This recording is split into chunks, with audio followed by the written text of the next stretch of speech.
A pleasant good morning to everyone and welcome once again to another episode, another edition of the Carlos Brown Show, heard exclusively right here on the Open Mic Broadcast Network and Spreaker.com. Coming up on today's show, the guest menu looks like this. He is one of the most knowledgeable black college sports guy that I've ever known. He's a Baton Rouge native. And when he graduated from Southern University, he went to work for Florida A&M College. And he's been there ever since. Alvin Hollins. He'll join me at about 10:25 talking about the renewed rivalry. It's Southern University and FAMU. They get it on in Tallahassee. I'll give you a little feedback on my first time going to Bragg Stadium in Tallahassee, Florida. It was an experience that I won't forget, even now. Sometimes my mind will go back and I'll think about those times in Tallahassee. A rich tradition, an outstanding program, and these two universities will participate in football. The renewed rivalry. It is the longest non-conference HBCU rivalry between Southern University and FAMU. Alvin Hollins joining me at about 10:25. Then in hour number 2, Charles Edmond of the Alcorn State Radio Network will join me in the SWAC Football Report. There are some huge ball games to be played today. Some tests, some benchmarks to be met. Alcorn State hosting the Prairie View A&M Panthers. Huge matchups, but that's one of several inside the conference. And then following Charles Edmond, it will be Brandon B.J. Jones of HBCU Game Day, who will join me live from Tallahassee, Florida. He's there. He's excited. He's pumped up, and he's personally told me that this game brings back memories. He wants this bad for Southern University, being an alum himself. So, with that being said, it should be a great matchup coming up today, and we'll cover it all right here on the Carlos Brown Show. What I'm going to do, I'm going to take a quick break if I can. When I come back, I'll introduce Dr. Michael Prince, get a quick commentary from him, and then we'll get started. Southern University gets their first victory of the season against Edward Waters College. We'll talk about that. And also, I have some concerns about this game tonight and for Southern University. I'll pass that on to you and see if you agree. Just some concerns. Big matchup tonight for Southern University. And then next week, they start conference play at the University of Arkansas, Pine Bluff, on the road again. The Jaguars have to be the road warriors this season, so we'll see if they can get off to a good start. Take a quick timeout, and when I come back, it'll be more of the Carlos Brown Show, heard exclusively right here on the Open Mic Broadcast Network and Spreaker.com.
Come on. Come on. Laptops, MP3 players, cameras, video games, cell phones. In times like these, schools can become a shopping mall for thieves. Don't become a victim of crime. Leave your valuable stuff at home, and if you do have to bring them to school, keep them with you. Write down their serial numbers, and don't flash expensive items around. Be smart. If you have something cool, there's a good chance someone else will want it too. Keep cash and ATM cards in a secure place, and never give anyone your PIN number. And don't leave your school bag lying around where it can become a temptation to someone else. If you have something stolen, report the situation immediately. The sooner you tell someone, the better the chance you'll get it back. Visit ncpc.org to learn more about how to prevent school theft. That's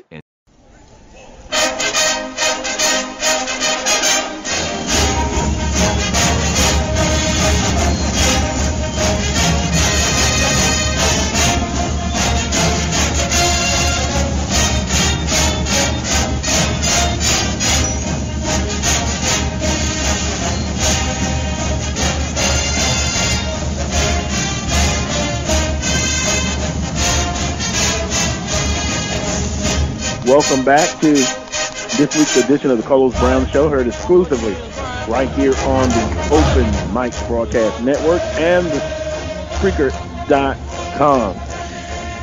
Coming up, Alvin Hollins, Charles Edmonds, and Brandon B.J. Jones all will join me as guests on today's show. Well, for Southern University and the Pete Richardson Classic, Jaguars got off to a fast start. On Saturday night, they beat Edward Waters College, known as the Tigers, 61-0 in the second annual Pete Richardson Classic. A little bit over 14,000 was there to witness the Jaguars take the victory. The highlights, over 400 yards rushing, 407 yards passing. Jaguars just finished with 82 yards passing between Skelton and Glendon McDaniels. It was the first shutout for the Jaguars since last October, 38-0 over Prairie View A&M Panthers. Somehow I think I will hear something about that comment. That's exactly why I came in with the Gremlin fight song, just for you. let me do this. Dr. Prince, good morning to you, sir. Good morning, my brother. I don't know, you shooting fire shots early this morning, man. How you doing, though? Well, I'm doing fine. I'm excited. Big games all across the SWAC landscape, college football, black college football, and I think we will kind of find out some things about certain teams. Oh, yeah. You know, oh, yeah. All of the jokes, if you will, all of the not being serious, now it is serious times for teams. Some will start out conference play. Some will be playing their second conference game today. It's all about winning the Southwestern Athletic Conference. That's the ultimate goal. But before then, you still want to come into conference play riding on a good note, and you want to win. And then there's still some question marks for some teams. Some teams that were picked not to do well, they're riding high right now. So they have some tests. UAPB, now everyone is like, let's keep an eye on UAPB. An improved Mississippi Valley State team. Alcorn State with some injuries.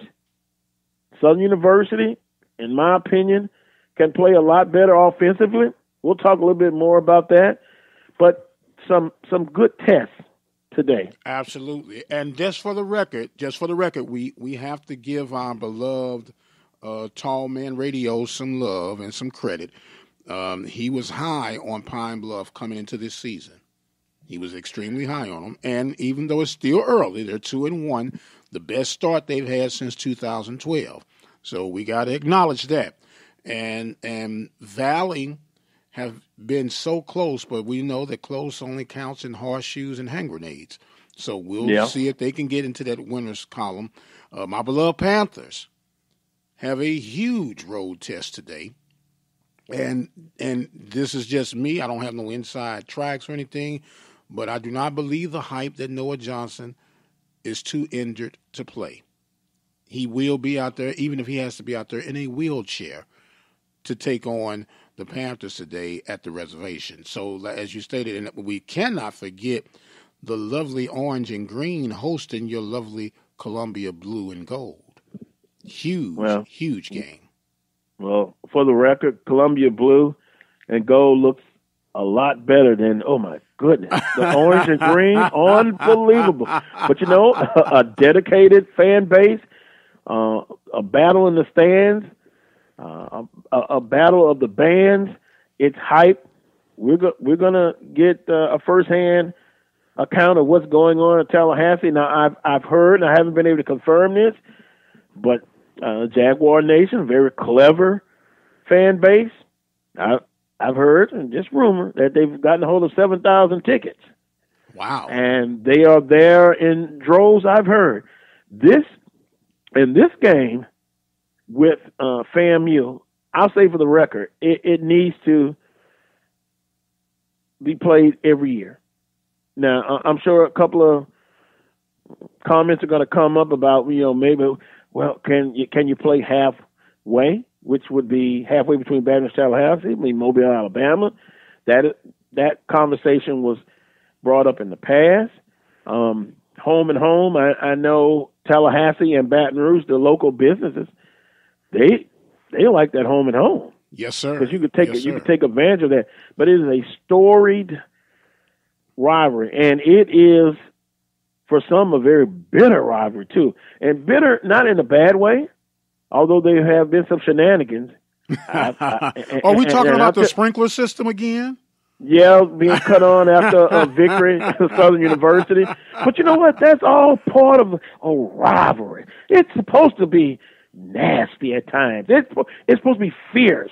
Well, a nice nasty, though. Let's just emphasize that. A nice nasty, not nasty to the point of people are having to spend jail time, but a nice nasty. We're not talking about that. But a nice nasty to where you go real deep into your out-the-box thinking on how could I get one over on this rival. And they go like, wow, you really got me on this one. And then it makes you go back. Just like in the olden days, my mom and pop used to tell me about how teams would steal mascots from the other teams during the high school rivalries. Back, little stuff like that. It's just, there is no other brand that I could think of that has the full effect. And when I say the full effect, the game on the field, of course, the jitter-jatter between the fan base and the band play. It's a trifecta, man, and it is a huge, huge event. And I heard you mention earlier about the possibilities of making this a classic, and that's good. And think about this from both sides of it.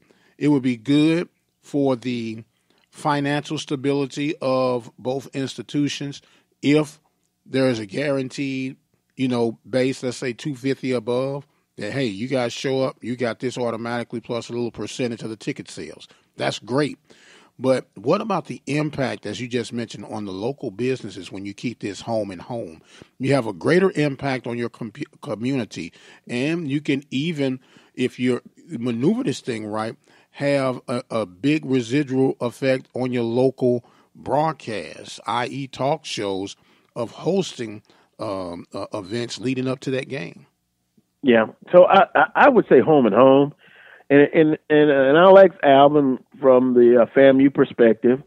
What's the possibility of extending this after next year, or they can wait? They can wait and do it, or they can start negotiating now. I'll just see what he's hearing, because FAMU will return a game next year, 2020, at A.W. Mumford Stadium. So, right. But it falls in line. I'm sorry for cutting on you, but it falls in line with what Commissioner McClellan was talking about, the 10-year master schedule.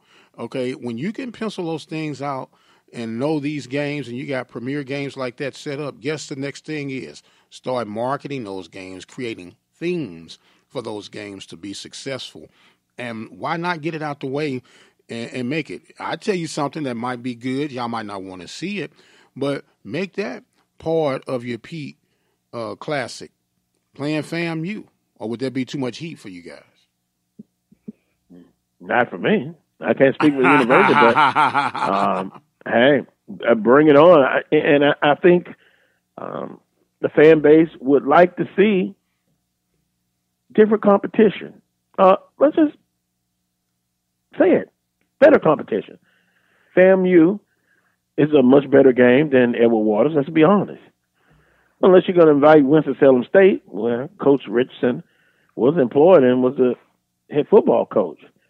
So, wouldn't have a problem with it. The Pete Richardson Classic, that would be dynamite, in my humble opinion.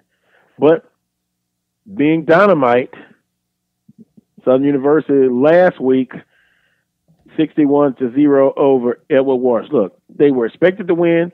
They did that. But now, here's my concern as we move quickly here.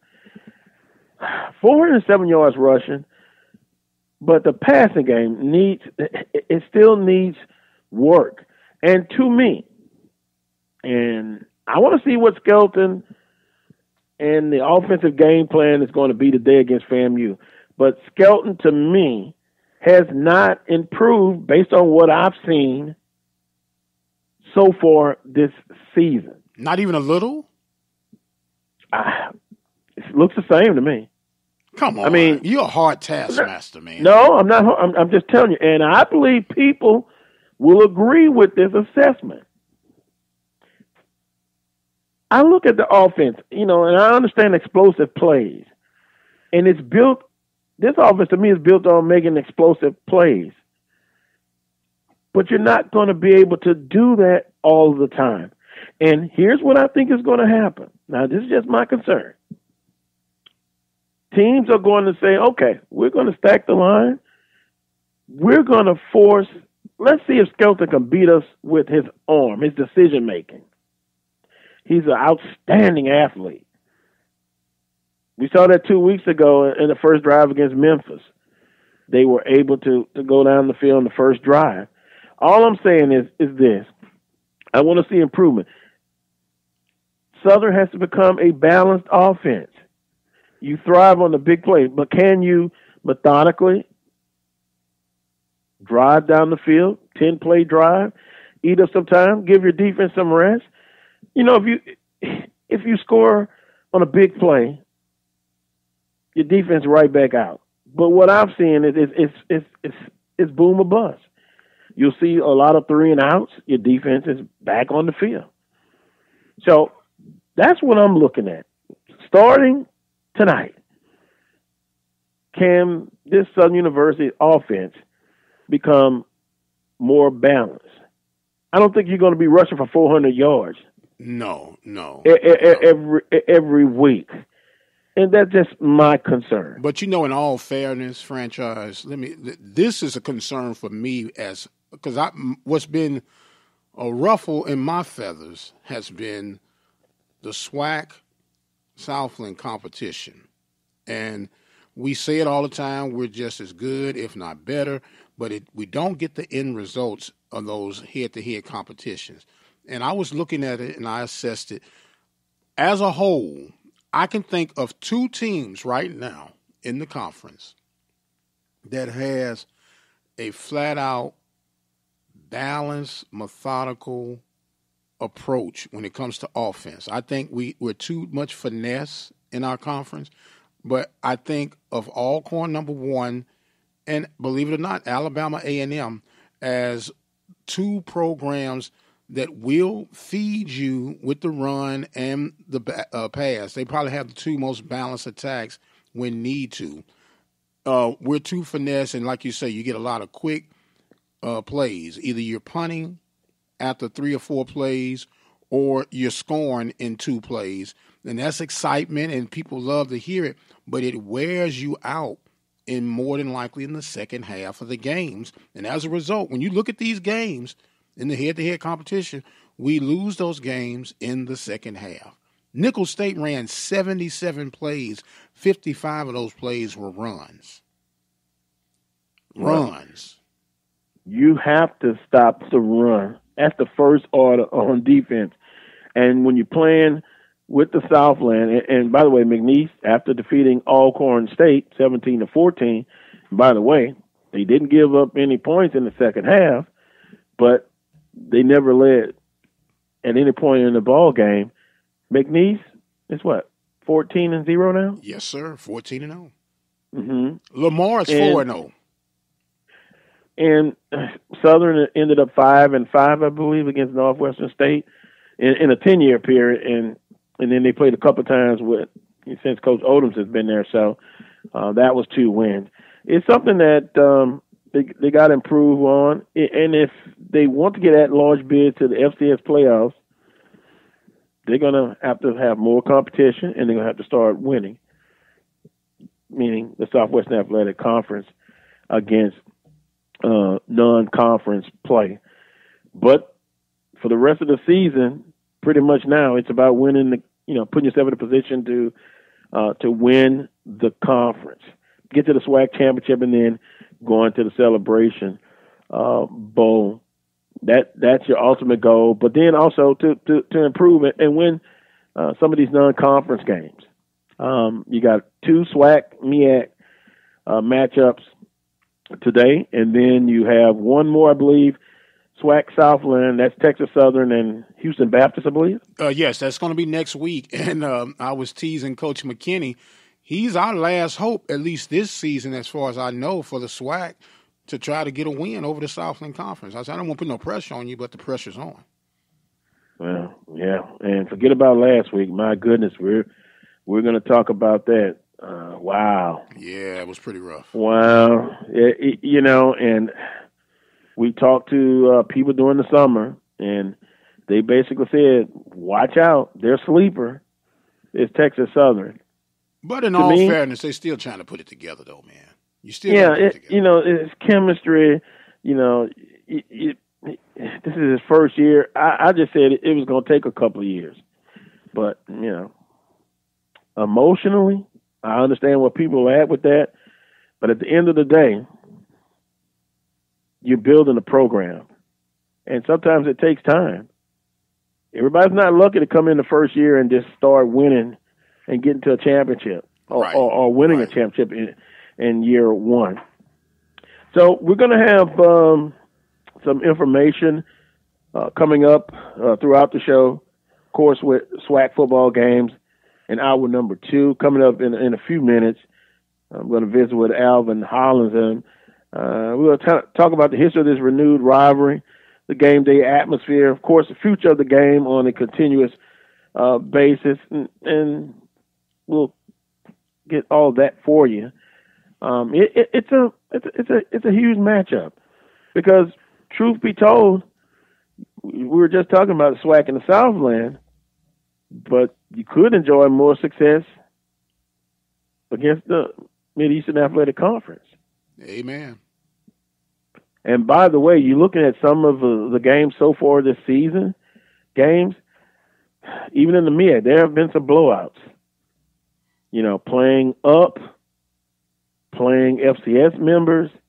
It's just been tough in some aspects. It has really been tough. Are you referring to the Howard debacle?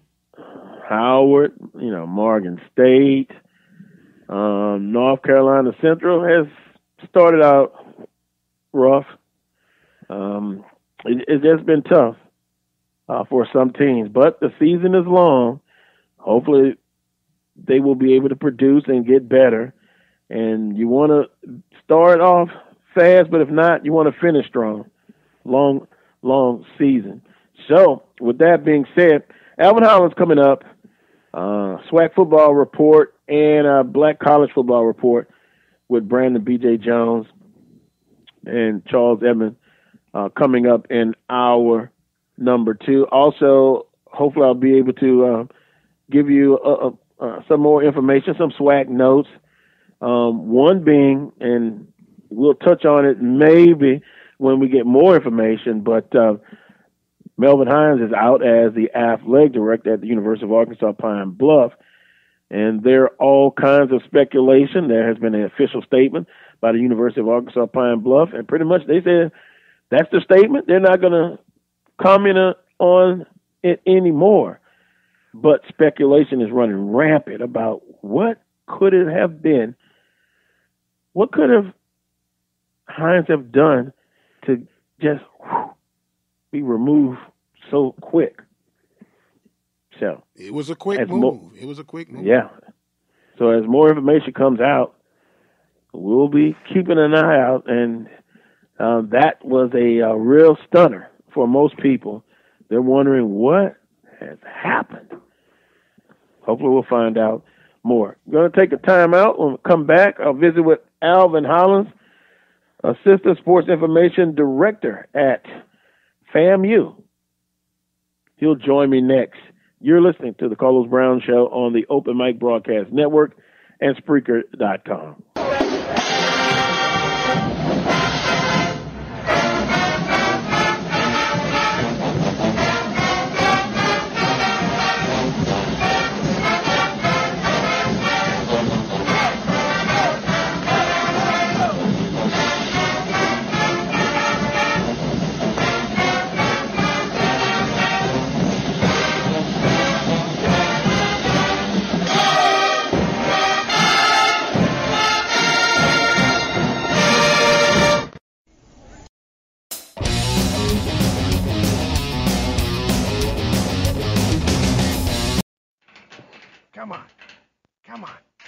Laptops, MP3 players, cameras, video games, cell phones.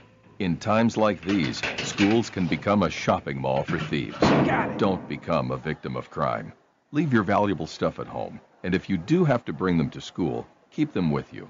Write down their serial numbers, and don't flash expensive items around. Be smart. If you have something cool, there's a good chance someone else will want it too. Keep cash and ATM cards in a secure place, and never give anyone your PIN number. And don't leave your school bag lying around where it can become a temptation to someone else. If you have something stolen, report the situation immediately.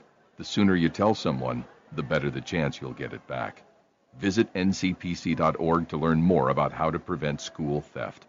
That's ncpc.org. A message from the U.S. Department of Justice, National Crime Prevention Council, and the Ad Council. One voice. It can get the point across, but it only carries so far. Add a voice. It's richer, louder, but that has limits too. Add a third voice. It's even more powerful. Add another, and many, many more. And we are stronger than ever. That's the power of a community coalition. They help community groups, faith groups, civic organizations, PTAs, employers, and many others in your community organize their resources and focus them where they're needed most, like fighting to keep kids away from drugs. Ask a group that you belong to if they should belong to a community coalition. It's easy to get involved. Visit helpyourcommunity.org and they'll tell you exactly how your group can help. That's helpyourcommunity.org, because you get more when we get together. Brought to you by the Office of National Drug Control Policy and the Ad Council.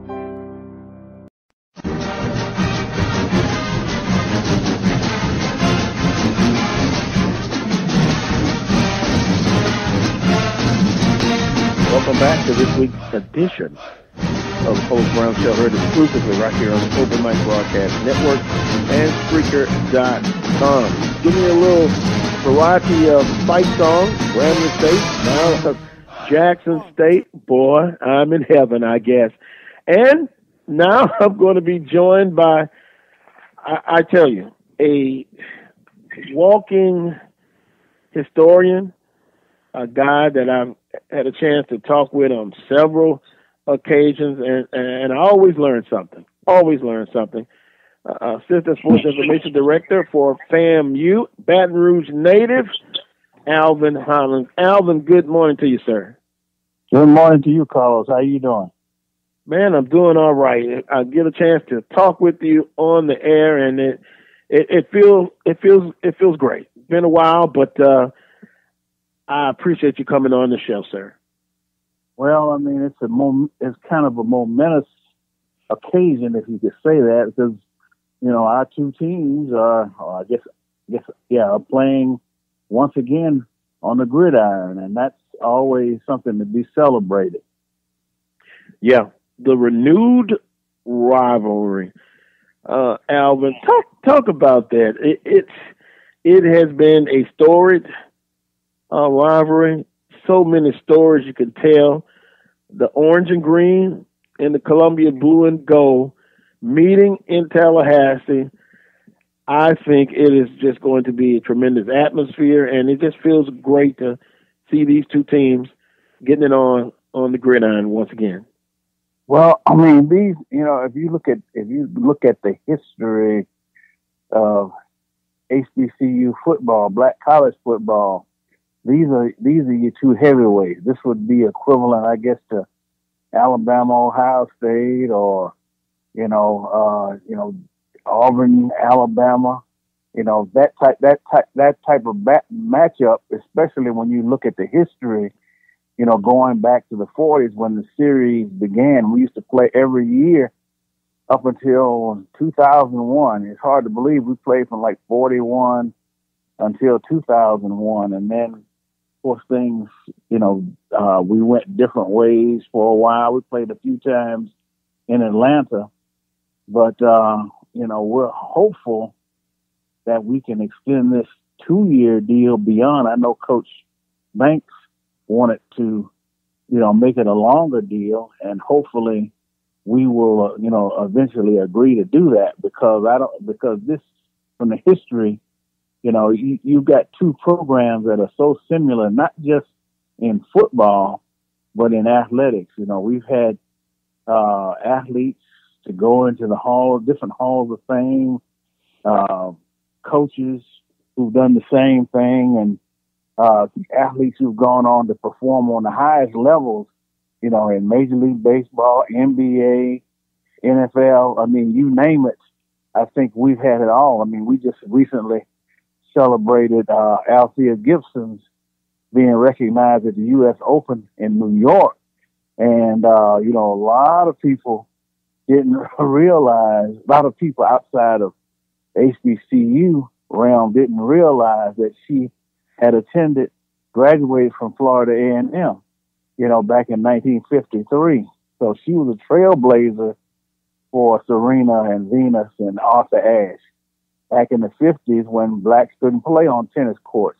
So you look at our two schools, and we all have these great stories. And it's, like I said, it kind of transcends the football. But you got Ace Mumford at Southern, a great coach, and of course we have Jake Gaither.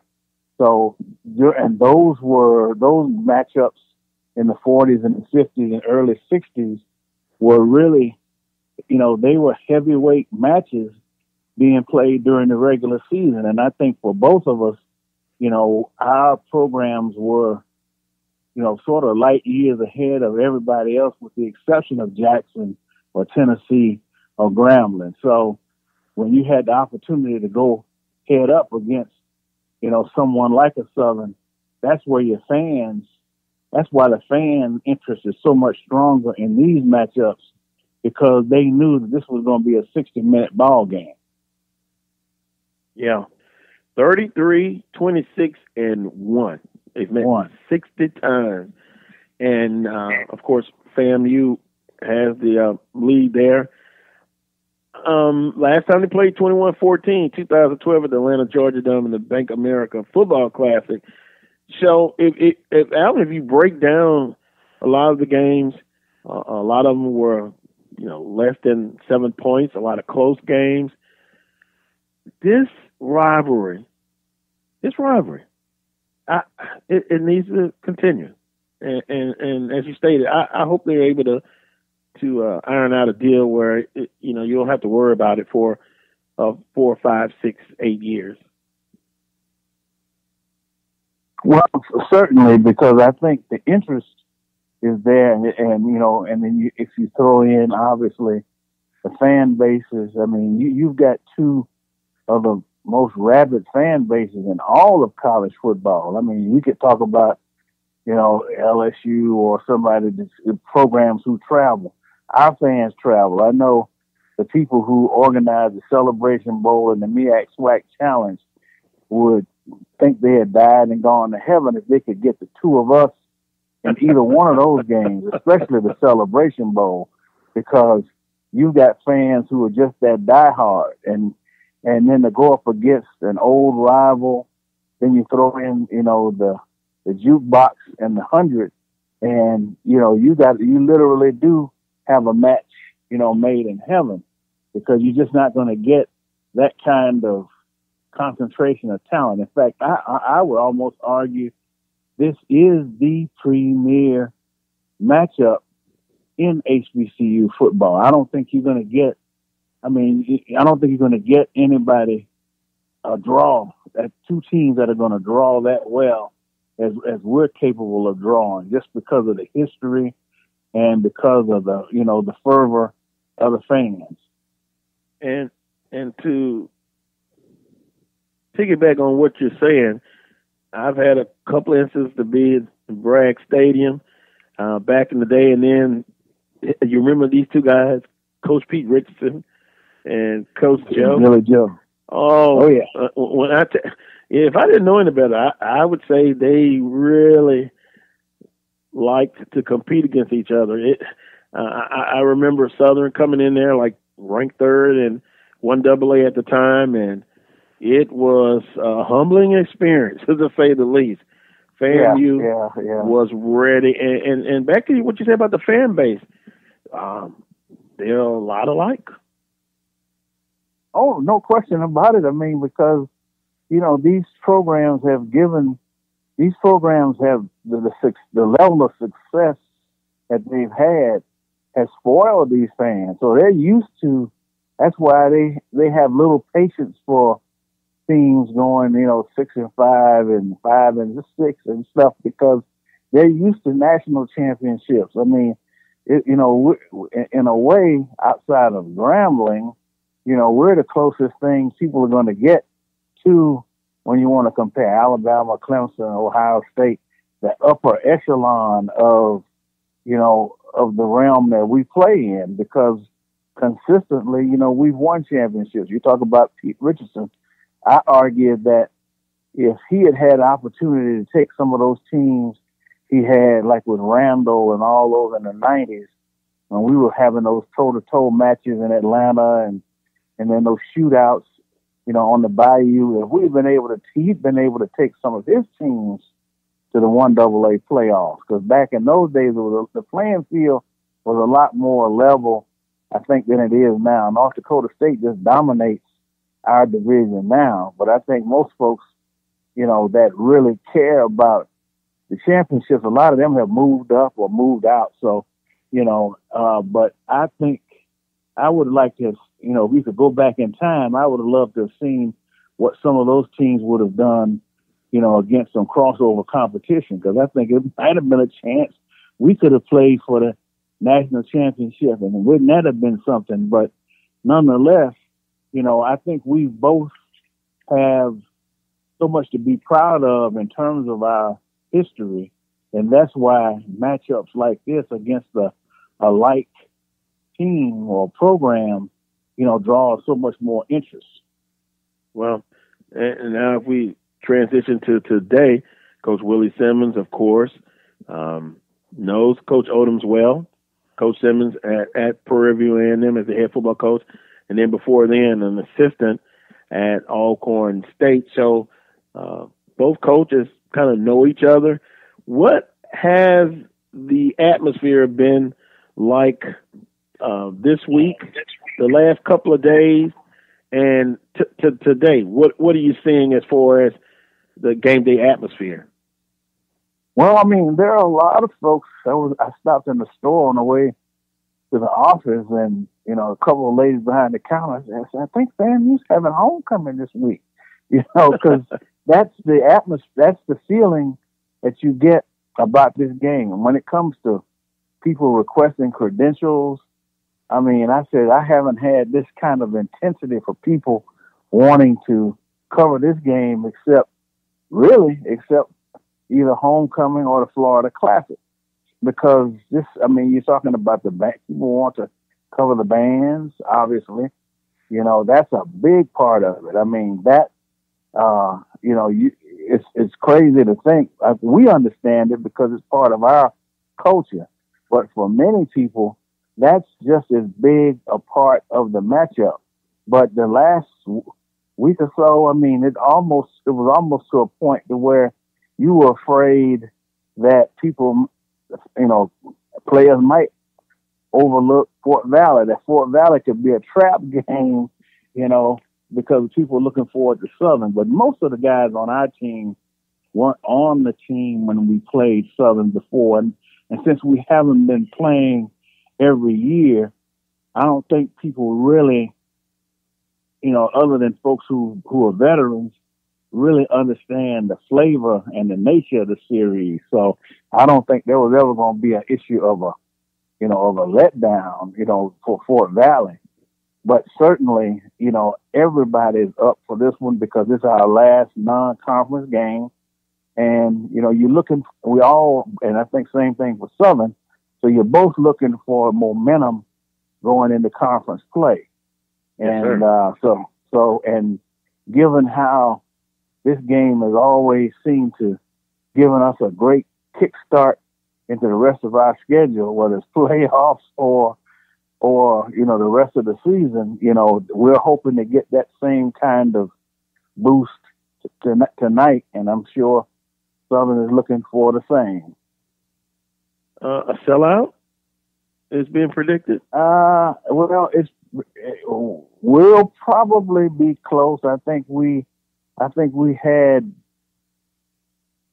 was something like 6,000 or 7,000 seats left as of yesterday morning, and which is and that's the thing about the Southern series. That's what makes them unique of all of the teams that we play in Bragg, and is the fact that they're our biggest draw outside of homecoming. Now homecoming is our next game, so it'll be interesting to see what we end up with attendance-wise and whether we can outdo that in 2 weeks, against North Carolina Central, homecoming. But because you think that 99 game, which was also one of those infamous games for Southern fans. Yeah. I think it was early November, and we played homecoming like 3 weeks before, and we drew 19,000. That was the second largest non-homecoming crowd we've had ever in the current layout of the stadium. That, because I think Southern came in number one in the HBCUs and undefeated in that as well. And that's what makes these games so special, along with the history, is that usually it's like a heavyweight fight. You got two top-ranked, contenders, as they say, going at it. And that's what makes it special. That 99 game, I was in attendance. Wow. The anticipation for that game, and boy, it literally was over quickly. To say that FAMU wasn't fired up, and I want to say Southern was maybe number 4 in the 1AA polls, 3 or 4, right. And it was a humbling experience. That was my first time. It was my second time, I think, being there. Then I remember homecoming. Southern lost, I want to say 33-3. Yeah, that was the previous. That was 97. Yeah. And again, that game, just like the 99 game, those were the 3 years from 97, 98, 99. We actually were invited to the playoffs as an at-large team. So those games against Southern were late in the season, and they were, obviously they were big wins, but beating a ranked team that late in the season decisively really helped us, and especially in 99, because the next week we lost to A&T, and then we actually won a shootout against Bethune to go to the playoffs, and this was 99. That was the year we beat App State at their place, beat Troy, and really had Youngstown on the ropes and let them get away in the last minute of the game. So, those games can provide a lot. They provide a lot of momentum, but just stand alone on their own, they're just huge for both fan bases. I mean, even if both teams were, not doing well, you still want to beat FAMU, you still want to beat Southern, and you always have the bands, for the other aspect of it. So it's just one of those. It's a classic matchup all its own. Well, Alvin, I know you've been at FAMU a long time. We won't say long time, but graduate of Southern University. And someone asked me earlier this week, how did Alvin get away from Southern, or they want to know if it was just you wanted to just get away. You had been in Baton Rouge all your life. How did you end up at FAMU? Well, I ended up at FAMU because I guess the assistant position that I had at Southern was not going to be funded, and so I basically was without a job. And at the same time, I got a call from Tallahassee from Coach Hansel Tooks, who was the athletic director at the time, and he asked me if I was interested in a position. Of course, and as I said, having no other visible means of support, I said yes. I understand. So from then on, the rest was history. So, I mean, I've thoroughly, enjoyed the years here. It's interesting because I came here in August of '79, so this makes 40 years in Tallahassee. I was away for about 3 or 4 years, but then came back. So, it's to me, it was almost like, I mean, there's so many similarities between FAMU and Southern, the traditions, the people. So, you really sort of felt like you had come home in a way. So I wasn't, I didn't, and you're 7 hours away, from Baton Rouge. So it's not like, you're on the other side of the country. And of course, during those days, we were playing every year. So every other year, I got a free trip home. So yeah, it was a perfect deal. That's why I want this series to be extended till perpetuity, so I can get that free trip every other year.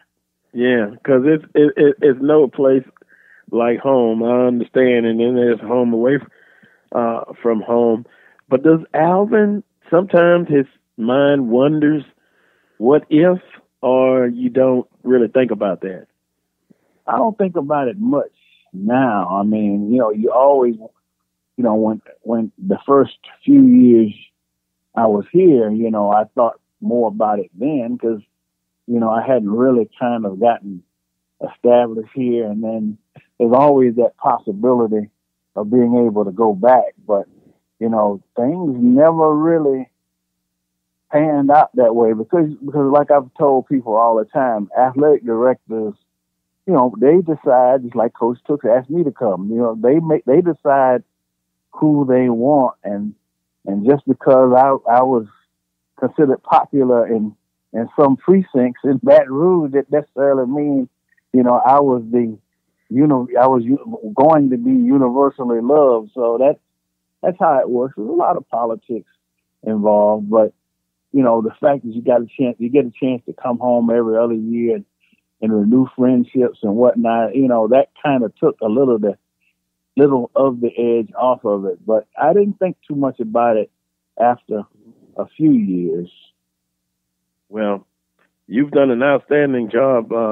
Congratulations, inducted into the MEAC Sports Hall of Fame. Well deserved. And I remember years ago, I was listening to Henry Baptiste, who's part of the Radio Broadcast Network, and I heard him saying "stat man" or "stats."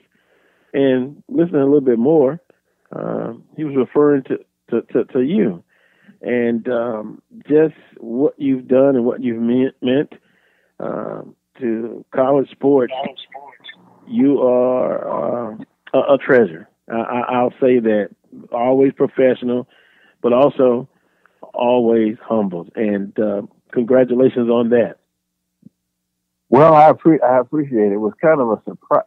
It was kind of surprised that when, I got that phone call, but I said, well, after, you realize that your work, in church they used to say, let my work speak for me. And, I think in this case, it did, but I've really enjoyed it, because it started, this whole career of stat man actually started out right there at the lab school. I was working with old Larney Owen. He was the coach then back in the 70s. So, you go from there to Southern University. And matter of fact, the gentleman who was the SID at the time, Fred Hearns, he's living not too far from me. He's living in Tampa. That's about 4 hours away from me. And so we stay in touch. So it was, really from there. And then, of course, Clayton Lewis was one of my favorite mentors, and I was sorry that, that he passed kind of young, really, the way things are these days. But still, he had a great influence on me. And then just the people that I got to know. In fact, a couple of weeks, about a month or so ago, I got a call from Yulee Jones. This was Dean Jones' son.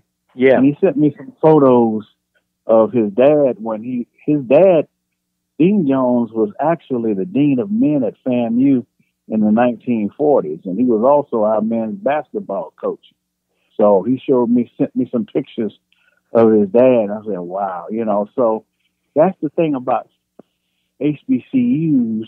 You see us go, you see our coaches and teachers going from HBCU to HBCU, those are the only places we could get jobs. So you have that influence, and the crossover, makes a difference. And our two schools, I think that's one of the reasons our schools were so successful academically and even athletically, because we had such quality people working at both schools. Yeah, a lot of history between the two institutions. So I guess I can ask your opinion. You think a deal will be worked out past next year when FAMU comes to Baton Rouge in 2020? You think they'll be able to work something out to extend it? I think once the powers. I think once the powers that be see this crowd tonight and the electricity, of this game, I don't think there'll be any question that they'll want to extend it, because, I still think about that 1999 game, it was a 7:00 game late in the season, and the electricity of that game, especially right before the game. You could just feel it. And, to me, that's what you want for a home game, especially when you're looking at our conference. We don't have a lot of real heavy hitters that are good drawing cards. And since we played the Bethune game in Orlando, you don't get that one big carrot, so to speak, to get people to buy your season tickets. So to have a Southern, and we're looking at possibly getting Grambling getting the two of you on a rotating basis, one in Louisiana, one in Tallahassee, or I think there's even some talk maybe we might play Grambling in the MEAC SWAC next year. But we want to try to renew some of those old rivalries, because I think for our traditional fan base, that will kind of draw them back, and it'll introduce, a new generation to, these great programs. Because I think with all of the hype, with the major schools and the TV and everything, even our stories have kind of gotten lost. So, it's kind of up to us to kind of renew that, as they say, start telling our story again. Because I think when people realize the caliber of folks who have, played, for FAMU and Southern and Grambling and so many others, people are amazed. Even some of our folks are amazed. But that's what, to me, what that means is that we still have a lot of work to do to chronicle that stuff and make sure that those stories are not forgotten. Yeah. Well, the renewed rivalry tonight, 6 p.m. Eastern Standard Time. That's one thing I when I'm in the Eastern Standard Time, Alvin, I've never adjusted well for some reason. But 5 o'clock Central should be great weather. It should be, I guess, warm and humid in Tallahassee. It's going to be, the high today is supposed to be 88, maybe 90. And of course, now it's been cool. When I say cool, it's been in the mid 60s below the last 3 nights, and it was 64 last night. So I think once heaven. Yeah. Well, once that sun goes down, it's going to be. Well, that's good because we've had some games early in the season, like right about now, where it was closer to 100 than 89, and you had. What they said, we had the vapors. You had a few people falling out because of the heat. So hopefully, this will be perfect, and it means that it'll be fall. The 23rd. So fall is Monday, I think. So hopefully that means that things are going to start cooling down a little bit. That's always a big deal here in Florida, anyway. Yeah. Well, add another month here. It'll be October 23rd before it gets out of the mid-90s. Also, I want to mention too, the MEAC actually streams all home games on ESPN3.com and ESPN Plus. So this game will be available to people who can either get ESPN3 or ESPN Plus. So it will be televised. So. No. Thanks for that information. You're right. FAMU holds a 6-4 record in the last 10 meetings, and FAMU is looking for its first win over Southern since 2011, and there have been 26 games decided by one score. I'm going to predict this, Alvin. There's going to be a winner. There's going to be a loser tonight, but I expect a very competitive game. And once again, I want to thank you so much for joining me on today's show. And we'll have to speak on the air once again very soon. Well, I look forward to it. Maybe we can start back giving you some MEAC reports, as this race starts to heat up in October and November. You know what? That's a great idea. Consider it done. All right. All right. Even do it. All right, and look forward to it. And you take care, and we'll see how the cookie crumbles tonight. Yeah, somebody's gonna be happy. Somebody's not gonna be happy, but we shall see. The way the sun crumbles. The sun will come up tomorrow. That is true. Sure. Word of wisdom there. Have a great weekend, Alvin. You too, Father. Thank you. All right. Alvin Hollins, Assistant Sports Information Director at FAMU. FAMU comes to this ball game 1-1 on the season. They lost at number 17 Central Florida, and then last week they defeated Fort Valley State University. Southern 1-2. And they're coming in after 61 round of Edward Waters. Coach Simmons says this is one of the best rivalries, not only in black college football, but in FCS football. This is the 61st meeting between the two schools, two historical programs that have had legendary coaches and a ton of great players. So I've got some comments that I asked for, some feedback. I'll get some of those in as far as what you're saying on social media. Don't forget, you can even send me a tweet at the franchise _ show. Also, the Coles Brown Show Facebook page and Messenger. Dr. Prince, sir. Aye, aye, Captain. Oh, thank you.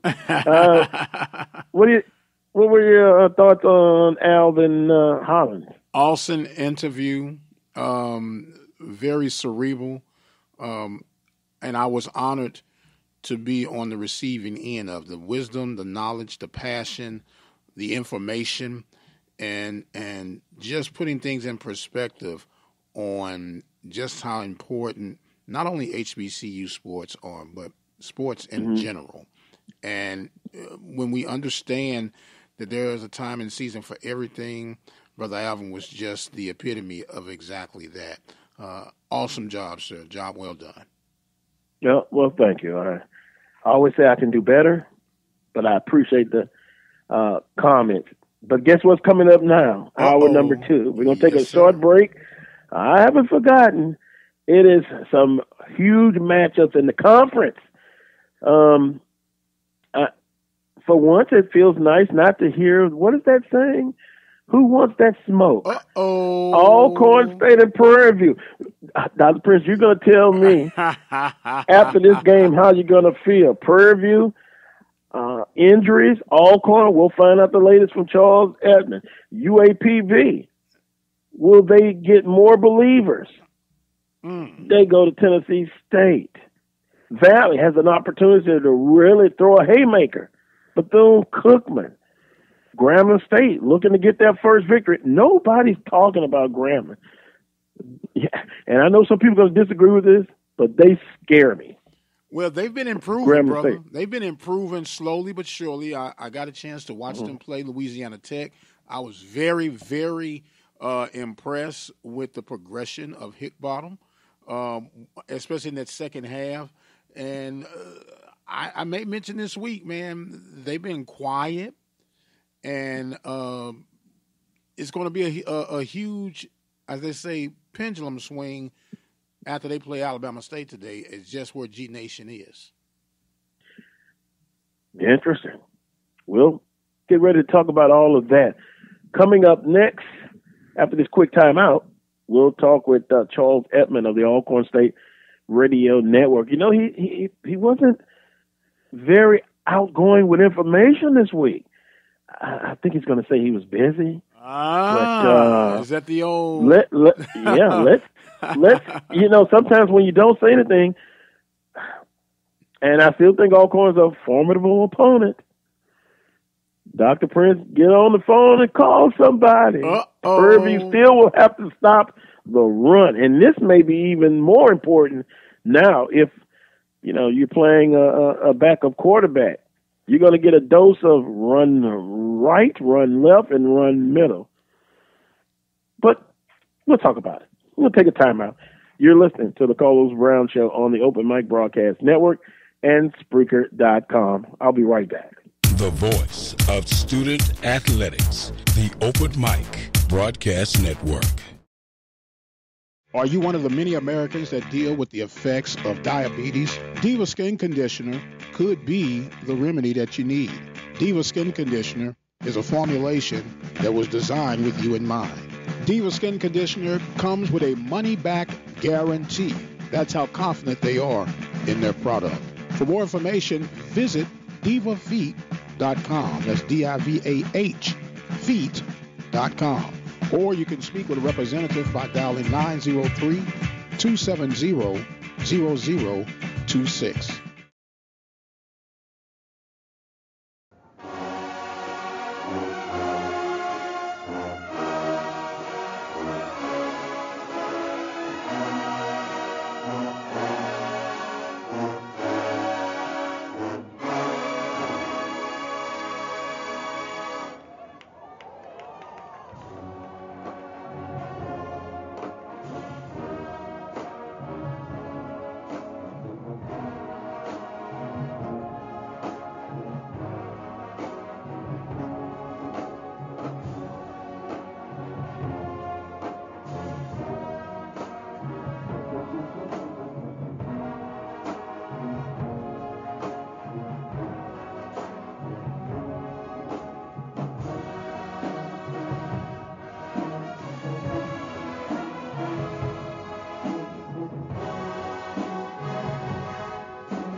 Welcome back to hour number 2 of this week's edition of the Carlos Brown Show, heard exclusively right here on the Open Mic Broadcast Network and Spreaker.com. Boy, it is an exciting time in the Southwestern Athletic Conference. As far as football games we play, and to help me with the discussion will be Charles Evans of the All-Four State Radio Network, a SWAC football report. Charles Evans, how you doing, sir? Good morning, good morning, good morning. Oh, you sound like you've got some energy now, brother. You were kind of quiet this week. I said, something's going on with Charles. Yeah. But how you doing, sir? I'm doing fine. I got pep in my step, and I'm ready to rock and roll and try to deal with these Panthers today. Well, the question is going to be,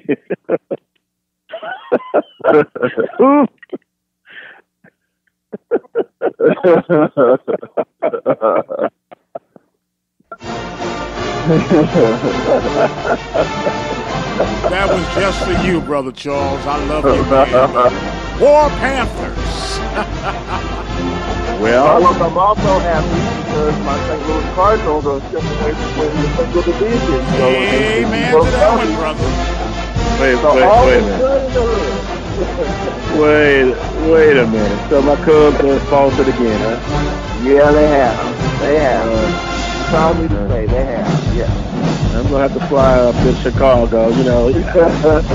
Oh boy. And they were doing well for most of the season, ups and downs. But okay, another problem I have to fix between them and Miami.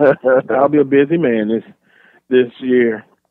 Unbelievable. Always the bearer of good news and bad news. But Charles, the biggest question is injuries. Waller, Noah Johnson, what's the latest? Well, Waller's going to play today. He's okay. It looked bad when it happened, but he will be ready to go. Noah Johnson's going to be a game time decision. I was at practice on Thursday. He did not practice on Thursday. But if I'm just a betting man and on the outside looking in, as you like to say, I'm going to say that he's probably a no-go for the day. He's a DNP. That could change between now and 5:04. But what is the extent of his injury? Well, he fell. He actually injured his right shoulder. He was sacked, and the defender fell on his right shoulder. So that's it. It's one thing if it's the shoulder. It's one thing if it's your throwing shoulder. So I think that's something that they're looking at. He did practice early in the week, but I think after evaluation, they're still trying to determine whether it's in his best interest to go out there this week and give it a go, because another big hit on it could put him on the shelf for a minute. Or just, you got Felix Harper, who actually looked pretty good in the fourth quarter, brought the Braves back.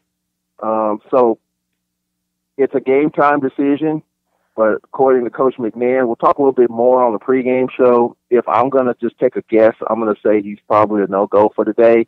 But, with a therapy and ice and a lot of massage, and if no one wants to go and he feels like he can go, you very well might go. But if I'm going to put some money on it, which I don't, but if I would say no. Yeah, Dr. Prince actually believes that he's going to play. I know he's going to play. And Charles, I love you, man, but you're showing some good sportsmanship and coy right now. If they had to roll that man out on a wheelchair, he's going to play. He might not finish it, but he will start that game today. Well, in knowing Fred McMahon, knowing him like I do, we have a very good training staff, and I don't think they're going to put a player in harm's way, especially a sensitive injury like that. If it was his left shoulder, his non-throwing shoulder, I would agree with you. But just based on what I've heard, what he could do during the week, you have to remember now, we're going to have to stretch the field on these guys. And you're talking about throwing deep. We've been going side to side a lot. We'll have to stretch the field against these guys. And if that shoulder is not 100% where you can get it done to make those throws, then that's a liability. So I'm just saying that there's a possibility that he could possibly start and play. But if that's the case, then we're really going to have to rely heavily on our running game, which I think is going to have to be the case anyway. But I think when you have a quarterback who can't he can't get it down the field as much as he would like, then it puts even more pressure on the running game. But I think just in the best interest of Noah right now, I think if it were me, even though it's a big game, I would sit him because Felix Harper looked good late last week against McNeese. If our running game and offensive line can bolster up and beef up a little bit, and we can get a running game going like we know we can, I think we can handle the Panthers today with Felix Harper. Make it easy on Felix Harper. But, one of the big problems that we've had is we're constantly behind the chains, 2nd and 20, 2nd and 15, 2nd and 11. And that's advantage defense every time. It doesn't matter how porous it is. And I know Prairie View's defense has had issues, but you can't continue to do that. So I think if we can run the football, if our O-line can man up, I think we could have a pretty good day in slowing the game down. But the Panthers are going to try to go fast. So I think that's going to be the big matchup today, the battle of wills. Yeah, I think you're going to see run left, run middle, run right, and manage the game. If Noah Johnson doesn't play, and Phillips, if he just manages the game, don't hurt them. Alcorn's still awfully tough at home. Experiencing that atmosphere, and they're tough overall, but especially at home. But I just wanted the latest. That's one of several big matchups in the conference. But Charles, what I'll do, I'll give last week's results and get your comments on some of those ball games. First up, Jackson State finally gets a win over Tennessee State, 49-44, Charles. And the next game, Alabama A&M, they come back from the dead and they defeat North Alabama, a good out-of-conference victory for Alabama A&M. And then Coach Maynard says of altercation between assistant coach and the security personnel at North Alabama, he won't play that game anymore. But your thoughts on those two games? I mean, it's called head scratchers because going in, who would have thought Jackson State would have found 49 points of offense? I mean, when I saw those scores, Charles. Huh? Ponder. Yeah, I have a colleague that believes Jones will be heir apparent. It's only a matter of time, but I think Ponder has done the best job. Yeah, I mean, he kind of struggled with that first game that we saw the Fleckniak challenge. There's some pressure on Ponder because you got Jones waiting in the wings. I do think, like you and others, that eventually he'll be the guy. But if Jackson continues to win and if Ponder continues to improve and be solid and manage the game, then yeah, he'll be the guy for right now. But I didn't see Jackson putting up that many points.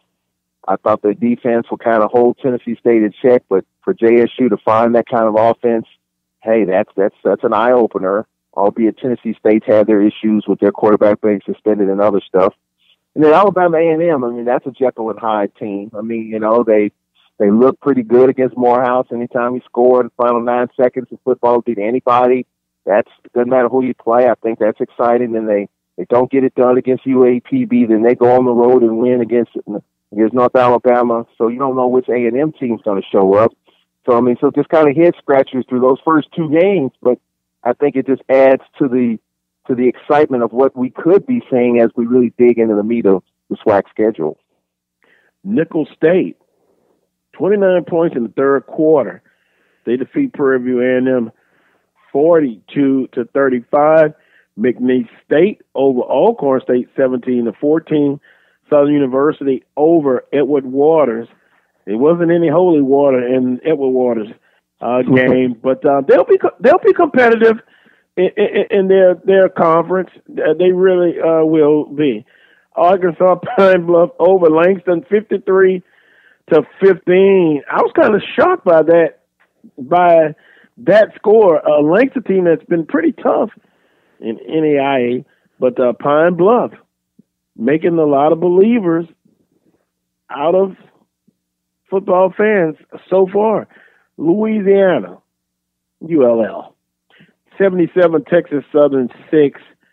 I don't know what you can say about that one. I've seen There's nothing you can say about that one. Gotcha, Charles. I've seen some other Southwestern Athletic Conference teams go into there that field, that stadium, and their FBS, and they did what they were supposed to win the ball game. But boy, 77-6, boy, that was tough. And then Kennesaw State over Alabama State, 42-7. That's how the action went last week, Charles. But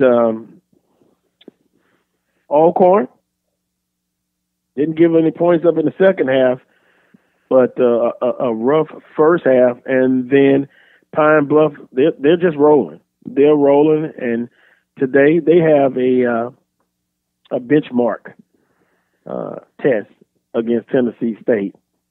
But your thoughts on those games?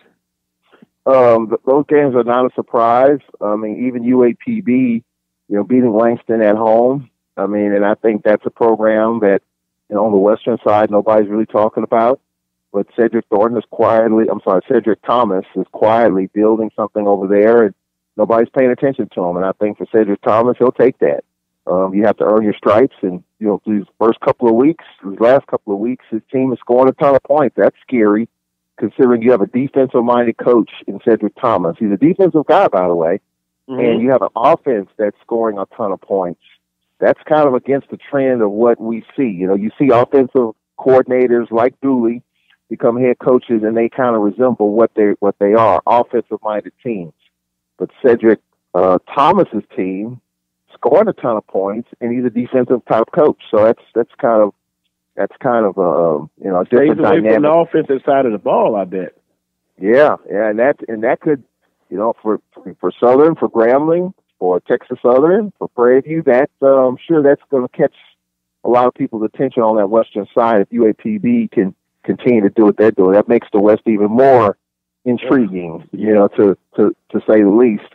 The Texas Southern score, I mean, look, and people say it's pressure on McKinney. I think there's absolutely zero pressure. He has to install his program. It's going to take some time. I understand from Dr. Prince and others, he's paid quite handsomely to do what he does. But you have Nick Saban in there, and it's probably still going to be a tough go because you still have to install your program. So I have absolutely very little expectations for TSU. I do think McKinney could turn it around, but right now it's way too early to tell. And of course, as you mentioned, and you know this well, playing over there in Lafayette, that's a tough place to play and win and get anything done. So I'm really not surprised at that result, even though 70 points, you're kind of surprised at that many. And of course, for the Braves, of course, as you know, Noah Johnson went down. Our defense, McNeese scored all their points, Carlos, the first 23 minutes of the game. And our defense shut them out the last 37. Just our offense, penalties, mistakes, turnovers hurt us. And even though we found something in the last 3 minutes, a couple of scores, and couldn't recover an onside kick, our defense played lights out. Because that 17-0 game, that game could have got away from us real quick, especially the way they were moving the ball. But our defense stood tall. And so I think that's something to build on the defensive side going against this high-powered team that we're going to be seeing today in Prairie View. How was the experience? I know it wasn't your first time in Lake Charles, but boy, they're prize the Peacock. They taking down the team picked to win it, and the team to come out of the West, and their fans are proudly saying that they are undefeated against a SWAC football team. But their day is coming. Their day is coming. Yep. And both of those games could have very well went the other way. Yeah, I mean, they're 14-0 all time against SWAC teams. And, you can look at that however way you want to look at that. Conference play is what it is, and we'll see how McNeese. I just think, I look at McNeese, they have a very nice stadium. It's a good setup. They have very passionate fans. We'll see once they get into the meat of that Southland Conference. When you're looking at the Nichols and the Stephen F's of the world, that offense, they're gonna have to be a little bit more productive. I think if they're gonna, you have a Nichols team that scored 30+ points, they're gonna have to score a ton of points. I think in the Southland Conference if they want to be successful. And they were held off the board for the last 37 minutes of the game last week. So, I don't know how it's gonna go in the Southland, but I thought the plays accounted themselves pretty well. And, for McNeese, they just made just a few more plays early and held us off late. And give a message to Dean Barnes. I was proud of him. I know you have to be calm, cool, and collect, but, boy, he lost it on some officiating. And I know you have to be careful about talking about that, but I was proud of him. I probably would have had a stroke on the sideline. Because, you're passionate about it, and you want your team to have an opportunity to win the ball game, but you just want the officiating to be fair across the board. And I know he was pretty animated about a couple of the calls, but one in particular I think about, help me out, Charles, the placement of the football or something. Right, that was a head scratcher for me. I mean, I'm not as deeply into the officials as Emmanuel Barnes is. I mean, he is just, he's going to look at every call and he's going to question in his mind every call that's made for the most part. But the one that got me was clearly from our vantage point, and we were right down the line where Noah Johnson went out of bounds. It clearly was a first down. They challenged it. They took it back, and I think for Fred McNair, I mean, he even got a sportsmanlike. Now, for him to get one, that just shows you just how bad of a call he felt that was in the grand scheme of things. A pass interference on a fair catch, that was a tough one. So there were some very difficult calls, and there were some no calls out there that were out there as well. So it's tough. I mean, and it begs the argument that that's the reason why we shouldn't be playing a Nickel State or Northwestern, because at some point the officials are going to step in and make some calls that make you scratch your head. You're playing the team and the officials too. But granted, you're getting these teams home and home, so they're getting them at your place too. It's not like you're going there, and that's it. Like we play USM or, we're playing up. So it's, you get a chance to get them at your place, you got to get them at your place. And we did. We lost to the McNeese team in the final 30 seconds 2 years ago. But, when you're playing on the road, it's going to be tough. Your fans and the officials, you want a fair call game, but, sometimes it gets sideways on you. And, I have to try to be calm about it and just call what I see. I know that the one that Noah Johnson, for me, that was clearly a first down. And he took that one back. That was frustrating for me. That angered Barnes, and there was a couple of others there. So it's just unfortunate. It's just par for the course, and it's just an unfortunate deal. But you have to play through it as a team. I know we as fans, as broadcasters, as announcers, we talk about it and we fuss about it. Sometimes we cuss about it off the air. But at the same time, the team has to play through it. And I thought we did a heck of a job of playing through it and giving ourselves a chance to win the game.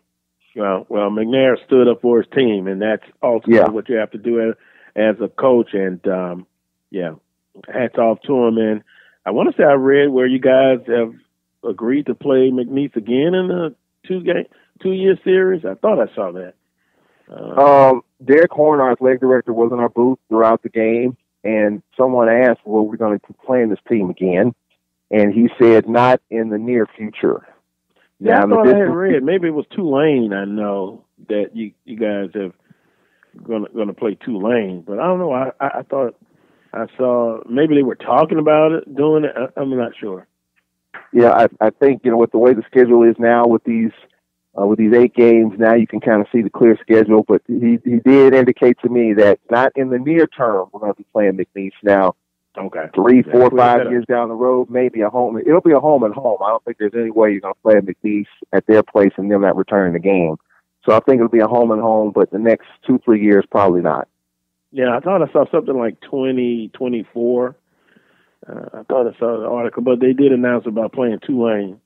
Yeah.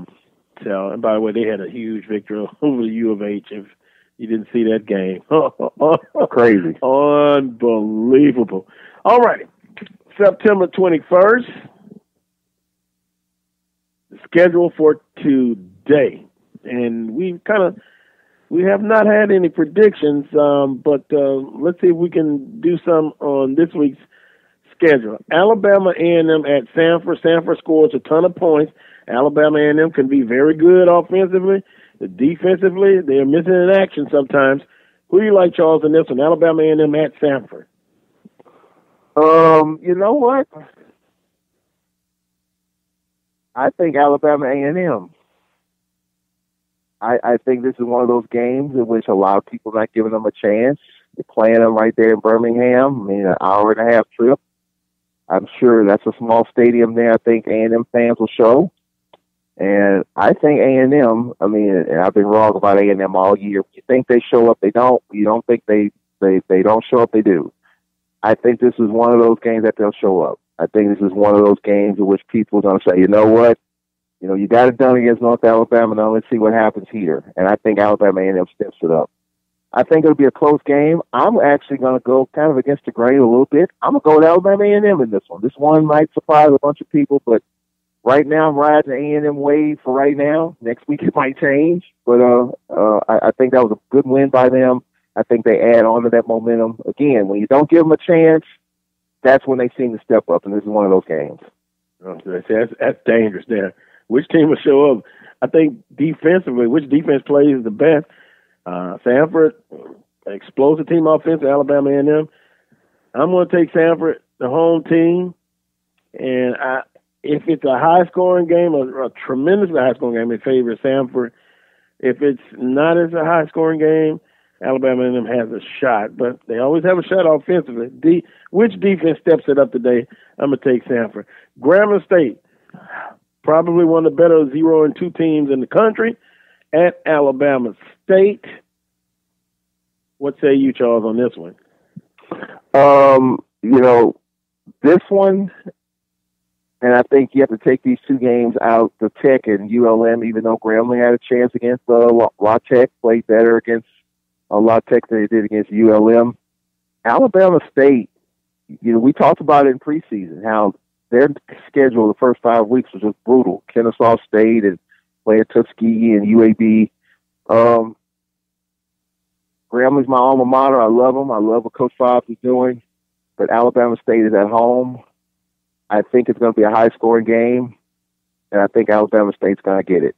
38-31, something of what we had against Tuskegee. I think it'll be a high-scoring game. Wow. Well, I'm just I saying know Hickenbotham is their quarterback. I think Hickenbotham is growing a little bit, but just something tells me that Alabama State's got that little swagger about them. Not saying they're cocky, but I think, you know, it was tough last week against Kennesaw. I mean, that was one that they weren't going to get. But I think the way that they've been playing, they feel good about what they're doing, and they're playing at home. And they typically play well at home, especially against some of the better teams in the conference. I'm going to go with Bama State in this one, although I think Grambling's going to push them to the brink. I think Grambling State, quietly, playing with a chip on their shoulder. They're going to want to hit somebody in the mouth. They feel like they should have at least one victory, maybe two. They played up the first 2 games. Grambling State, still dangerous to me. I'm going to take Grambling State in this one. And I think their defense is going to be nasty today. If Alabama State scores 38 points, Charles, I think you'll have a sack of crawfish coming next year. I just think Grambling State will be more physical, and they got a point to prove. I'm going to take Carlos, I'll share this with you. I'll take crawfish any time of the year. So get that sack ready.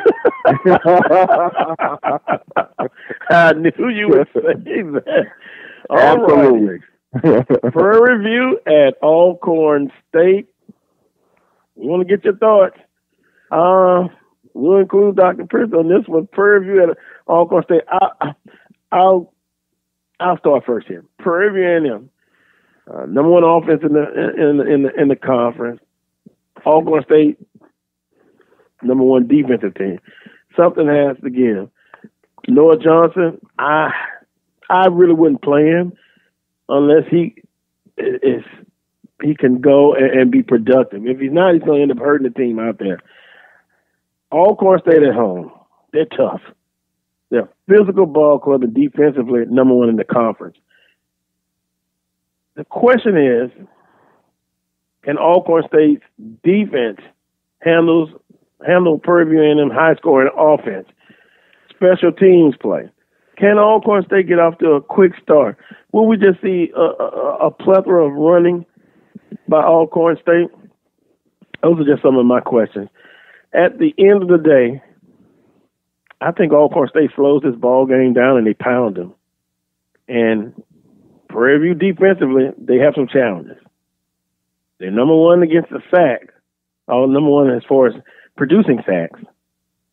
I'm going to go Alcorn State at home. That's how I see it. Well, for me, or is Dr. Prince going to go next? He's probably waiting to get a shot at that, but go ahead.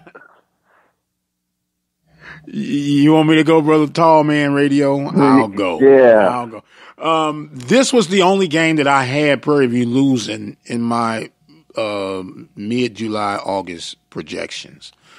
It's a tough game.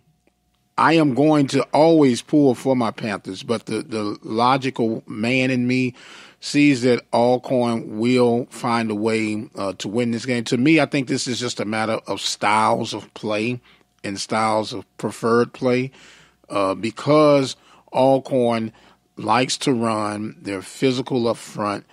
It kind of goes against the design of the current Panthers approach. They're leading the conference in sacks, which means they have fast, lean guys. And how do you counter fast, lean guys? You run straight at them. And I think, as Carlos mentioned earlier, a lot of runs to the left, to the middle, to the right.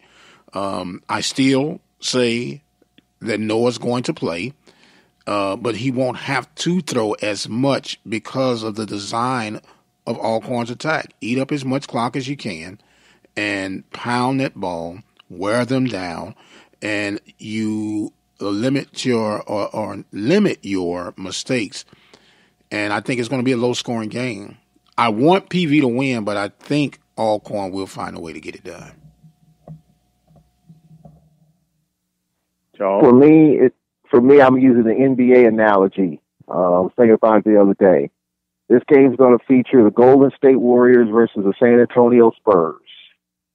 So you know what Golden State likes to do. They like to get up and down the court. Curry for three, Clay for three, Draymond for three.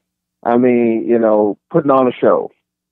But the San Antonio Spurs, Pop likes to do half court. He wants to slow the game down, and I think that's kind of what this matchup is. The Braves want to ground and pound and slow this game down. All that rhymes. Ground and pound and slow the game down. That's what they want to do. The Panthers want to go fast. And I talked with Cedric Thornton, our defensive coordinator, the other day, and what he said was, look, we have to make Prairie View beat us with something else other than what they bring to the table. There's got to be something different. We've got to get them into something different than what they've been accustomed to doing these past few weeks and how they're scoring their points. And it's a pretty good point. So, in other words, what he's saying is that, look, if we give them a different look and they beat us with something different, so be it. But we cannot allow them to do what they've been doing against Nichols and other teams so far this year, not to be able to score points. So I think the Braves defense is going to have to create turnovers. They're going to have to get to Jalen Morton. And, and they're going to have to, and Jalen Morton's their best rusher, by the way. Wanya Tucker, he's a small back, and you can lose him. And I think that's kind of what did the Panthers in last year. They just couldn't run the football when we beat them at their place. They started fast, and Jalen Morton slinging it all over the yard. We can't let that happen because they're going to go fast all game. I think their defense is vulnerable, but I do think, we've got to be able to make some plays, and we've got to be able to shorten the field, and we can't get behind the chains. If we do that, we're at home. It's high school day. Game's going to be on television. Jay Walker, Tiffany Green are here. This is a big game to get, and it'll be off to a great start if the Braves can do it, Noah Johnson or not. This is a huge game considering throughout the rest of this league, and I've been telling people this, other teams are slowly getting better. We've talked about Bama State, A&M, Jackson State. Valley's got a big one today. We got Valley next week. You may not see it. It may be in drips and drabs. You can fill up a bucket one drip at a time. And these teams are getting better, and we're going to have to continue to improve because other teams in this league are improving, including the Panthers. So we're going to have to come out here today and make a statement early, start fast, get the Panthers out of what they do offensively, and then defensively make them do some other stuff. We can't make mistakes on special teams. We can't turn the football over. We can't be behind the chains. That's a lot to ask. But if we can do that, I think we'll have a chance to win this game today, maybe going away. And which team will have the least amount of penalties, false starts and what have you. It should be interesting. Got about 2 minutes left. Let's blow through the rest of the today's schedule in the conference. Bethune-Cookman at Mississippi Valley State. Mississippi Valley State has improved, much better. They're at home, a chance to make a statement. Bethune-Cookman, last time we saw them pretty much against, I forgot who it was against, Jackson State. Very tough defensively, very physical. I'm going to take the road team again. It seems like I'm taking the road teams on this week's schedule. Bethune-Cookman over Mississippi Valley State, but Mississippi Valley State will have a very good accounting of themselves. But I'm going to go with Bethune-Cookman. Hopefully, I'm wrong, though. For me, I think Valley's going to start fast. I think for Valley, it's got to be their defense and make their quarter. They have a pretty young quarterback, and I think if their defense can give their offense a little bit better field position, I think Valley, they're playing a lot of confidence right now. Not saying they're cocky, a lot of JUCOs. Yeah, a lot of JUCOs, so there's a lot of experience there. Mm-hmm. And but I think Valley at home, I think it's going to be a close one. I think the long trip from Daytona. I think I'm actually going to go with Valley in this one. I'm going to pull a shocker out of the hat. I think Valley's going to get this one and have a lot of momentum as they come here next week. Interesting, and I'm thinking Brother Prince will take Valley in this one. No doubt, sir. I'll take Valley for 100, and I'm not talking about betting. I'm just 100% confident that Valley is going to take care of business. You talked about the JUCOs. It's a total new system at Valley. 43, 38, 46 players that are new to the Mississippi Valley. They're not concerned about what Valley used to be. They're concerned about what Valley is right now and where they're headed. And I think Vincent Dancy has them in the right direction. I think they've already turned the corner, and they'll actually finish it off today against Bethune with my shocker of the week. I think they'll be the best 0-3 team in FCS. Blasphemy, one of the best. Blasphemy. 2 games left. UAPB at Tennessee State and Southern at FAMU. Southern at FAMU. I've said in hour number 1, I have some concerns. I want to see the offensive coordinator, Coach Berry, have an outstanding game plan. They're going to have to be balanced. Southern has not really passed the ball well, and they've been very inconsistent. So goes Skelton. So goes Berry, the offensive coordinator, with an outstanding game plan. And defensively, they've got to get after FAMU and make the quarterback uncomfortable. Southern at FAMU. Historic, renewed rivalry. I want to take the road team, but I think this could be a typical dogfight. But I'll take Southern in this ball game against FAMU, and I'm going to go something like 27-24. Yeah, I didn't realize, Carlos, this is what, the 62nd or 61st meeting between these two teams? Oh yeah, storied rivalry, yes. Yeah. After JSU, the team that gets my blood pressure up. FAMU. A lot of stories to be told. I think get your popcorn out. If you're talking about an entertaining game, this is probably one of the more entertaining games of the week. I think it's going to be a lot of scoring in this one. Willie Simmons is an offensive mind, and of course he's an offensive coach. He's going to find a way to put points on the board and make Southern get run up and down the field.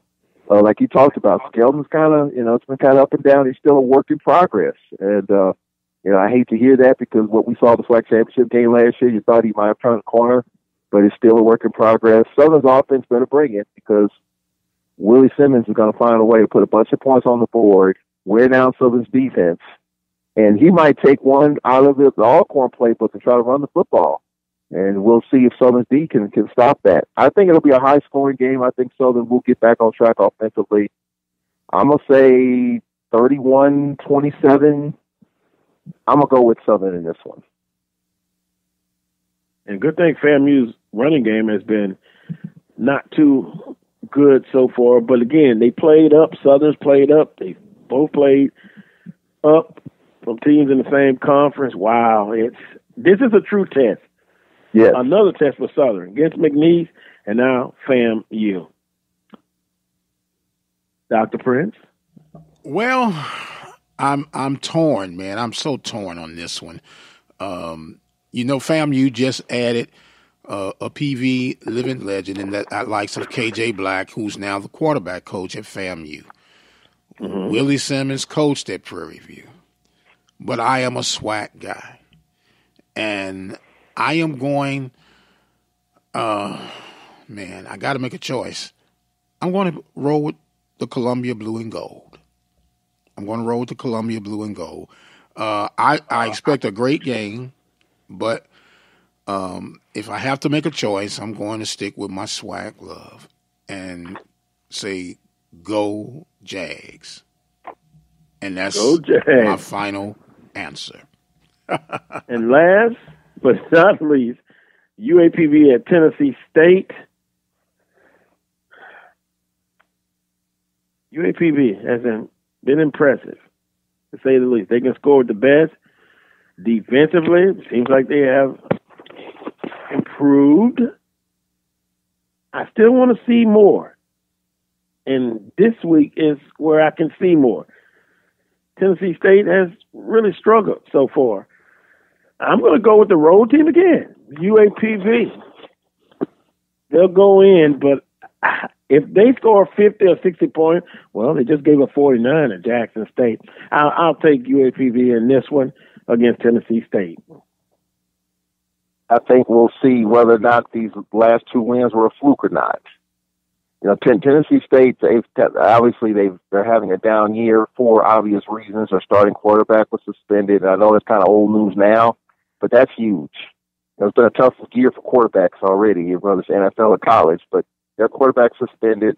The defense is porous in the way UAPB scoring points. I like Cedric Thomas. I like what he's doing. They won 2 in a row. We'll see if this was a fluke or not. And I think if they win this game, then you really got to pay attention to UAPB. And I am going with UAPB in this one. I think Tennessee State just has too many issues. Their defense is struggling, and UAPB's offense is not. So I'm going with UAPB. I think it'll be a high-scoring game. I think the Lions will score points again. I'm gonna say 41-29 UAPB. Wow, that is some points, Brother Charles. Yeah. Well, I think this is a crossroads for Pine Bluff. There's been an emotional, shocking week to happen on the bluff, at Pine Bluff. And I think that this is going to really show what Cedric Thomas is made of as a motivator, as a leader, as a guy that can keep the glue held together in the moments of transitioning. And I think Pine Bluff will win this game. I don't see it as many points being scored. I'm saying maybe 28, 31 points max that Pine Bluff scores. But I think they'll hold Tennessee State to maybe 17 points. Yeah. In my closing, I want to see when they're playing Southern next week. And when they get into some of the heavyweights in the conference, and if it's not a high-scoring game, if it's more of a defensive game, will UAPB defense, can they win a couple of games or put them in a position to win the game or games if their offense is not scoring a lot of points? That's what I'll be looking at, but we shall see in the next couple of weeks. But that's kind of our predictions on this week's game. Charles, have a great broadcast. Appreciate the time as always. We shall speak again next week. Appreciate it. Should be a fun week in the SWAC. You never know what you can expect. I hear you. Let's take a quick time out. That was Charles Edmond of the Alcorn State Radio Network. Quick time out. The rest of the time we'll give to Brandon B.J. Jones of HBCU Game Day. He's live in Tallahassee, Florida. He's fired up. The time is coming. It's almost close. The Snakes against the Jaguars. It should be a good one. Coming up next, Brandon B.J. Jones. You're listening to the Carlos Brown Show on the Open Mic Broadcast Network and Spreaker.com.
Welcome back to the last segment of this week's edition of the Carlos Brown Show, heard exclusively right here on the Open Mic Broadcast Network and Spreaker.com. Live from Tallahassee, Florida.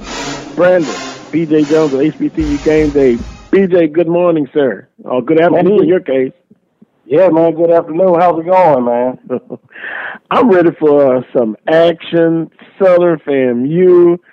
Bethune-Cookman and Valley, Prairie View at Alcorn State.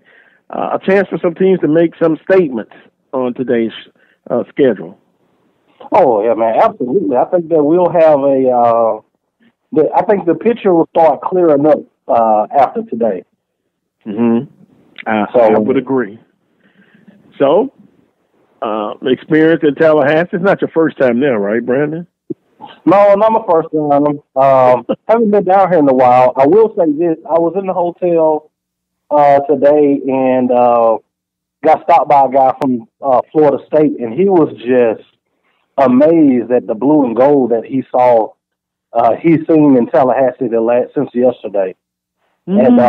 And he was like, man, you guys, and he was just saying that Florida State won't have this many people to travel to them outside of Florida, Miami, and Clemson.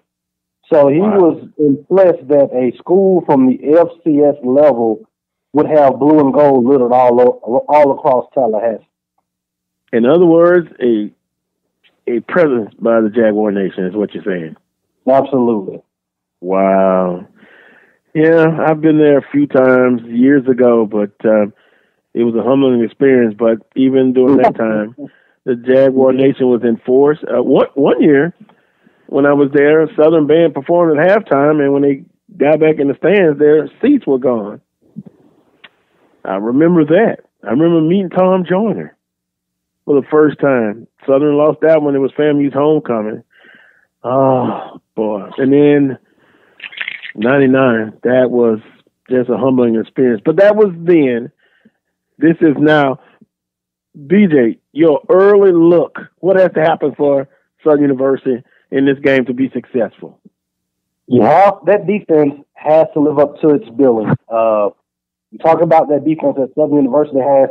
Ron Stanley from FAMU is an incredibly talented quarterback. He does some incredible things with the football in his hands. He can pull it down and run it. He has some great receivers, Chad Hunter, and the rest of that game that he can get the ball to. But the thing about Ryan Stanley that would frustrate FAMU fans is that he is susceptible to turn the ball over. Whether it's a fumble, whether it's a call for interception, Southern has to take advantage of that side of Ryan Stanley's game and get him to turn the ball over. And what quarterback likes to get hit? To me, he seems like, just from seeing him on television, he can get rattled very easily as well. Yeah, he's a guy that he's very talented, but he gets frustrated very quickly. I think, man, a few drop passes, a few introductions by Mr. Codman, Mr. Champion, and Jordan Lewis, and you might see a different Ryan Stanley. And by the way, Jordan Lewis is on a 2-game streak of, scoring a touchdown. So what you're saying is, up front, the Jaguars got to get pressure. And then on the back end, DBs, I think, got to tackle well in space. All of them, actually, on defense. Oh, yes. I mean, these FAMU guys, they're quick. They're really shifty. And they can take, like they did a week ago, they can take some small games and turn them to big games, especially Chad Hunter at receiver. He's a little hobbled tonight, so we'll see how effective he is. But those other guys, they're just as effective. They can take those short passes, and like FAMU is known to do, take those short passes and turn them into long games. So you have to be very sound tackling them. Almost sounds like Jaguar Nunley and Kane and Lamb is back there, but I know they're not. They've been gone, but I get your point. BJ, I'm kind of concerned. Help me out. Southern on offense. To me, I don't think Skelton has improved to the point I thought he would be. I think he would be ahead of the curve, but I'm concerned offensively. This team, they're built on explosive plays, but they've been very inconsistent. And I think for them tonight, they've got to have some kind of balance, running and passing tonight. Or do you have those same concerns offensively?